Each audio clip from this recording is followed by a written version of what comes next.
Welcome to this presentation. This is on a tool called UFT from a new company acquisition called OpenText. And I want to talk to you about UFT. There's a new release of UFT available. I have a chance to share a little with you. Please don't think because of the title that it's all about bad news. Quite the contrary. Stay with me and you will see some web demonstrations of the product. Also, I have this video in divisions so you can go directly to the demos. My last use of UFT was back when release 14.5 was the latest version of the software. I was just starting to get used to the name UFT1 coming, which I believe started with release 15. That's my recollection. Anyway, I don't remember software prerequisites other than knowing what add-in UFT needed selected to record scripts. Now, people are surprised when they do, like me, partially read the instructions for installing UFT and then try out the record process to test the software. The surprise comes when you find out that UFT is not generating any script code. Maybe that's the codeless script option. Okay, I'm joking. After several hours of challenging the search engine, I finally stumbled upon what I thought was the source of the problem. Some were talking about antivirus issues that corrupt the UFT installation, and I'm used to that happening. So I performed a UFT install repair, which took a long time. UFT Web record process still did not do anything. Some were saying that Web 2.0 add-in was needed for all the latest web application support needs. I installed the UFT Web 2.0 add-in. That didn't improve my situation. I went back to searching, and after 2 days, I thank God, I believe His wisdom opened my eyes to see that at the UFT ADM Help website, it talked about browser extensions. They had already had that information there available. I just didn't see it. So go to the site I'm showing here. This is the web add-in page for UFT. Here there is a section that is entitled Prerequisites. How did they get there? Well, it answers the question, how do you fix UFT web recording? So before you start recording web applications, after you install the software, there's something else required. Depending on which browser you intend to test with, there is an extension for it. There is one for each of the well-known browsers, including Legacy Edge or the old Internet Explorer. Once the extension is activated on your browser, UFT recording starts to generate script code, and the fun begins.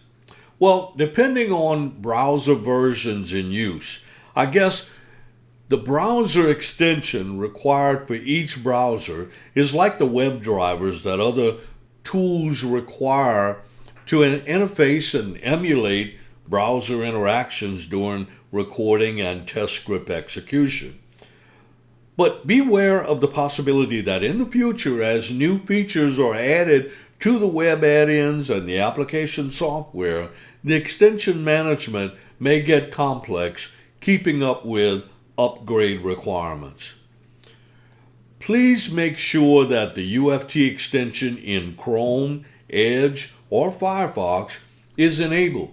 You may see this message appear more if new releases of the software are required for certain releases of the UFT software or certain web application upgrades. I'm not trying to create a mess. I just think that the application software upgrade demands are getting complicated and therefore may complicate the extensions.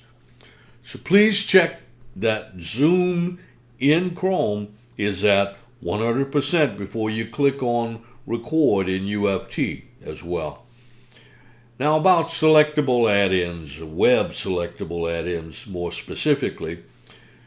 Whenever you have a desire or need to test a web application, it helps to know that what the web technology the application uses. It then helps to know that web test objects used by UFT meets the test requirements. It used to be simple web technology that did not put much demand on UFT scripting. That has changed.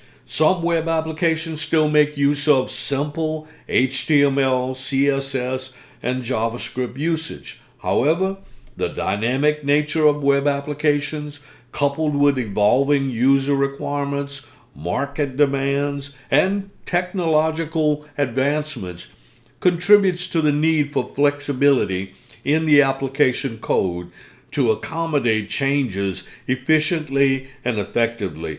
And as I've said in the past, the more you have flexibility, the more you have complexions or complications. Let's say it that way.